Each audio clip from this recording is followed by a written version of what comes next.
You are suing Mr. Anderson here for unpaid catering services.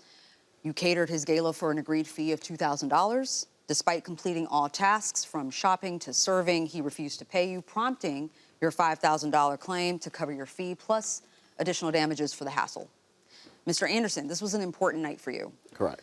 But you claim that you spent most of it in the kitchen with Mr. London. Correct. Who arrived late and didn't prepare the food adequately. Correct. You intended to pay him, but when he failed to provide you requested receipts, you believe at that point you owe him nothing. Correct. All right, Mr. London, how long have you been in the catering business? I've been in the catering business for 7 years, approximately 7 years. Okay, and chef for how long? 5 years. Okay. 4 to 5 years. Okay, and how did you meet the defendant? I met him through a transaction that I had accompanied a friend to his car dealership to get a car. Okay, so he has a car dealership and your Yes. friend was buying a car from his dealership? Yes. How did you get into a conversation about catering his event? Instagram. We followed each other through Instagram because the transaction was a smooth transaction. We was like, okay, what's your IG? We followed each other in Instagram. Okay. Mr. Anderson, tell us more about this gala. I have several churches that I oversee as their chief apostle. And so the Black Tie Gala is a event that is catered in honor to myself throughout all year as I visit the churches and pour back into my churches. The Black Tie Gala is a event for the top leaders of the congregations that I oversee. Okay. And they pretty much put that together and then kind of, do an honor to me. Okay, and you reached out to the plaintiff, I'm guessing, to ask him about his services? Correct, yeah. I've watched him throughout time since we met, post different foods that he cooked, and actually he brought me some pastries and some lemonade he made one time to the dealership.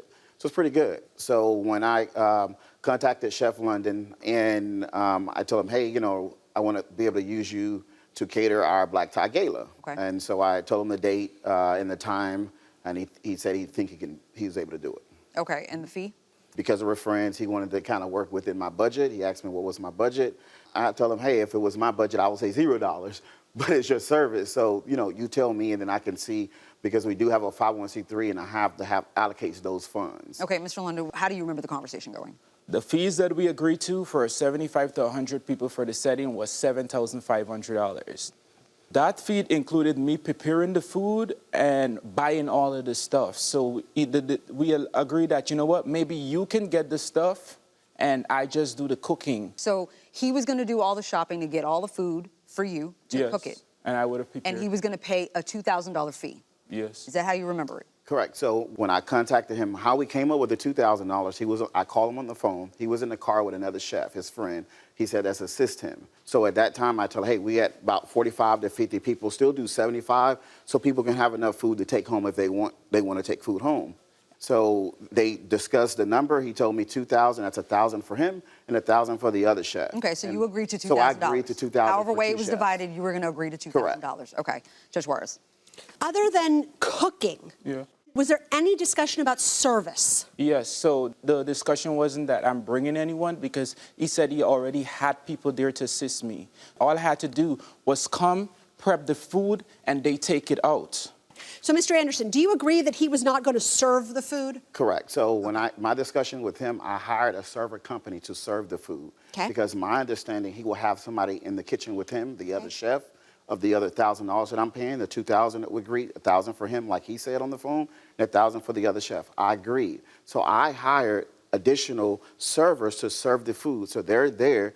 They was there at 5 o'clock, which the time he was supposed to be there, standing there waiting on the food. So when I arrived at 7:15, they says, don't get mad, Apostle. The chef just arrived. We just helped him get the stuff out of the kitchen. I'm like, where's his help?